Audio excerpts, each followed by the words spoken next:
ذلك أنزلناه آيات بينات وأن الله يهدي من يريد.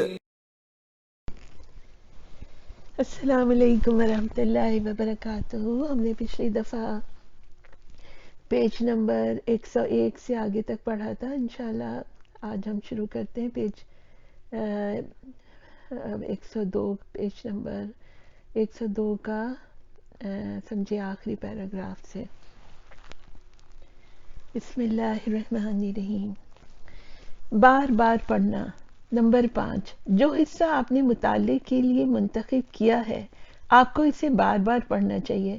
اس کو ایسا معمول بنا لیں جس کی ہمیشہ پابندی کرنا ہے. جتنی دیر ممکن ہو اس کے ساتھ ٹھہریں، اس کے ساتھ رہیں، اس میں سکونت اختیار کریں اور اپنے دل و دماغ کو اس کا مسکن بن جانے دیں. اس طرح کا طویل تعلق حقیقی معنی سمجھنے کے لیے لازمی کلید ہے. جیسے جیسے قرآنی الفاظ آپ کے دل پر نقش ہوں اور آپ کی زبان پر رہیں، آپ کو ان پر غور و فکر کرنا سہل تر محسوس ہوگا.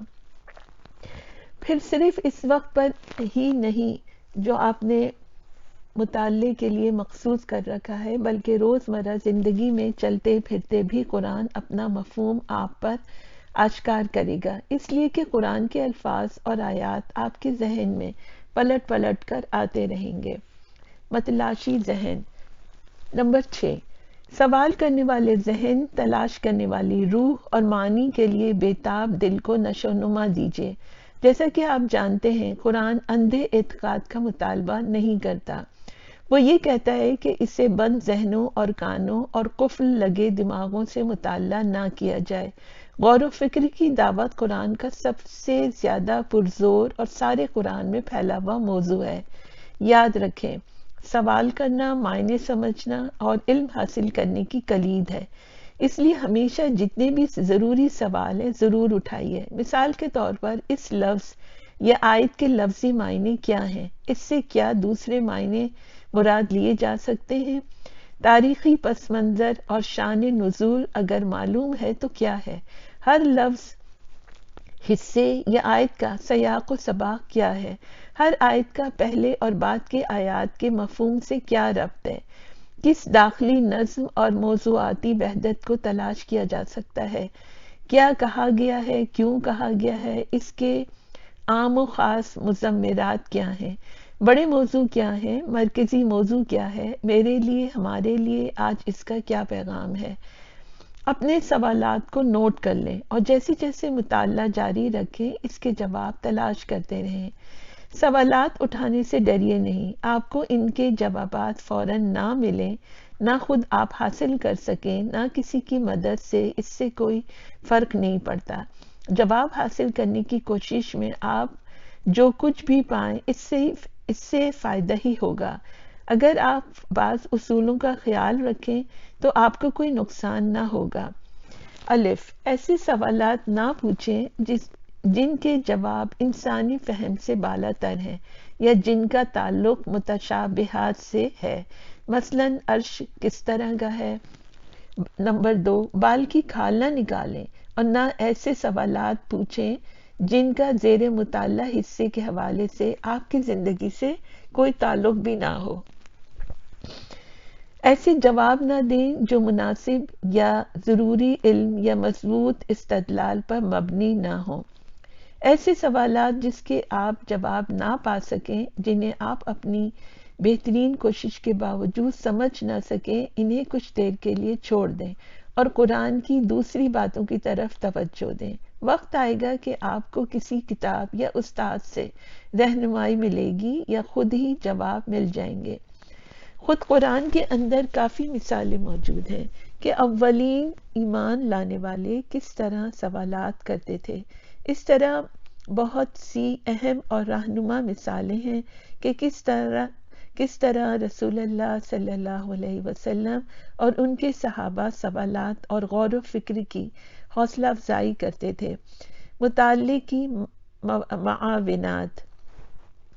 مطالعے میں مدد دینے کے لیے آپ کو کچھ چیزوں کی ضرورت ہوگی کہ کوشش کیجیے کہ جتنی آپ کو فراہم ہو سکتی ہیں ہو جائیں۔ آپ کے پاس ایک اردو ترجمہ قرآن ہونا چاہیے، یہ کم سے کم ہے جس کی آپ کو ضرورت ہوگی۔ یہ تلاوت کے لیے اور مطالعے کے لیے استعمال کیجیے۔ اگر یہ مناسب سائز کا ہے تو مختلف حصے حفظ کرنے کے لیے بھی استعمال ہو سکتا ہے۔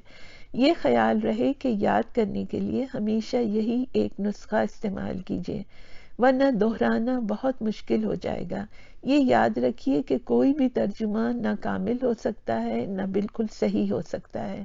ہر ترجمے میں مترجم کی جانب سے تفسیر و تعبیر کا عنصر ضرور شامل ہوتا ہے۔ قرآن کا مستند ترجمہ نہ ہے نہ ہو سکتا ہے۔ اس نسخے میں مختصر تشریح ہو یا اس مقصد کے لیے کوئی دوسرا قرآن حاصل کیجیے، لیکن ایک آپ کے پاس ہونا ضرور چاہیے۔ ایک ترجمہ اور ایک قابل اعتماد تفسیر آپ کے ابتدائی بنیادی مقاصد کے لیے کافی ہونا چاہیے۔ یہ ضروری تو نہیں ہے، لیکن آپ کو مفید محسوس ہوگا کہ آپ کے پاس ایک سے زائد ترجمے اور تفسیریں ہوں، تاکہ آپ الفاظ کے وہ مختلف معنی تلاش کر سکیں جو مختلف مفسرین نے سمجھے ہیں۔ زیادہ گہرے مطالعے کے لیے آپ کے پاس ایک مفصل تفسیر ہونا چاہیے۔ عربی کی ایک اچھی لغت، ترجیحاً قرآنی لغت آپ کے پاس ہو تاکہ آپ الفاظ کے معنوں کی گہرائی میں جا سکیں۔ ایک اشاریہ معجم بھی رکھیے۔ مطالعے کے لیے دوسری معاونات کا تذکرہ اس کتاب کے آخر میں ملے گا۔ مطالعہ کیسے کریں؟ کسی منتخب حصے کے تفصیل سے مطالعہ کرنے کے لیے مرحلہ بمرحلہ طریقہ کار ذیل میں تجویز کیا جاتا ہے۔ اس کے لیے کوئی متعین قواعد و ضوابط نہیں۔ آپ کو شاید یہ بہتر لگے کہ اپنی صلاحیتوں اور تحدیدات کے مطابق خود اپنا کوئی طریقہ وضع کریں جو آپ کے لیے زیادہ مفید ہو۔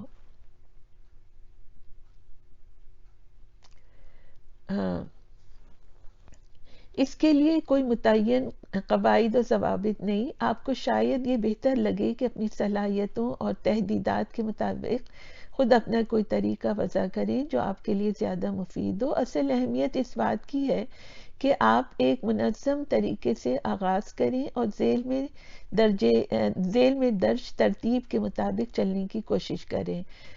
اولاً آپ زیر مطالعہ حصے کا خود مطالعہ کریں، اور ثانیاً جو کچھ آپ سمجھ سکتے ہیں اسے سمجھنے کے لیے معاونات مطالعے سے مدد لیں یا کسی اہل استاد کے پاس جائیں۔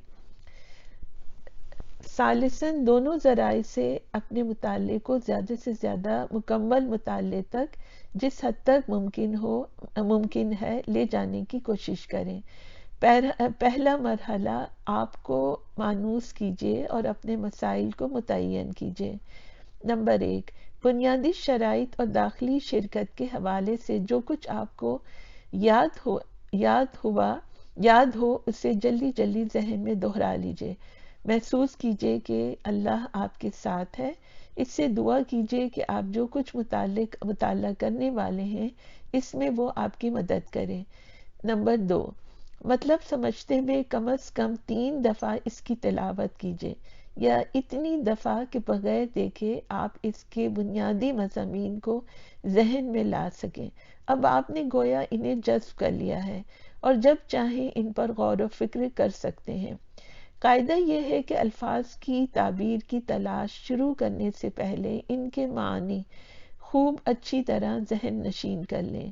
متن کو پڑھے بغیر تمام اہم نکات جو آپ سمجھ سکتے ہیں انہیں لکھ لیجئے، پھر ان کا متن سے تقابل کر کے نظر ثانی کیجئے۔ اگر کوئی مرکزی موضوع نظر آئے تو اسے لکھ لیجئے۔ عبارت کو اتنے مختصر حصوں میں تقسیم کر لیجئے جو آپ کے خیال میں ایک ہدایت یا ہدایات کے ایک مجموعے کے حامل ہیں۔ جن الفاظ یا جملوں کو آپ معنی سمجھنے میں مرکزی اہمیت کا حامل سمجھتے ہیں ان سب پر نشان لگا لیجئے۔ سوالات قائم کریں جیسا کہ ہم نے اوپر بیان کیا ہے اور انہیں لکھ لیجئے۔ دوسرا مرحلہ، آپ نے جو پڑھا ہے اس پہ غور کر کے اپنے سوالات کے جواب خود دینے کی کوشش کیجئے۔ اگلے حصے میں جو رہنما خطوط دیے گئے ہیں ان کی روشنی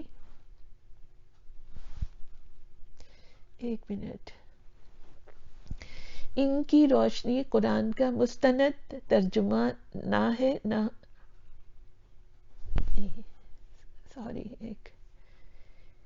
ان کی روشنی میں اس کا مفہوم اور پیغام سمجھنے کی کوشش کیجیے۔ مطالعہ کریں کہ اہم الفاظ کا کیا مطلب ہے۔ ہر آیت یا آیت کے ٹکڑے کا مفہوم متعین کیجیے۔ اس کے باہمی ربط پہ غور کیجیے، کوئی بات پہلے کیوں آئی ہے یا بعد میں کیوں آئی ہے، کیا نظم اور وحدت پائی جاتی ہے۔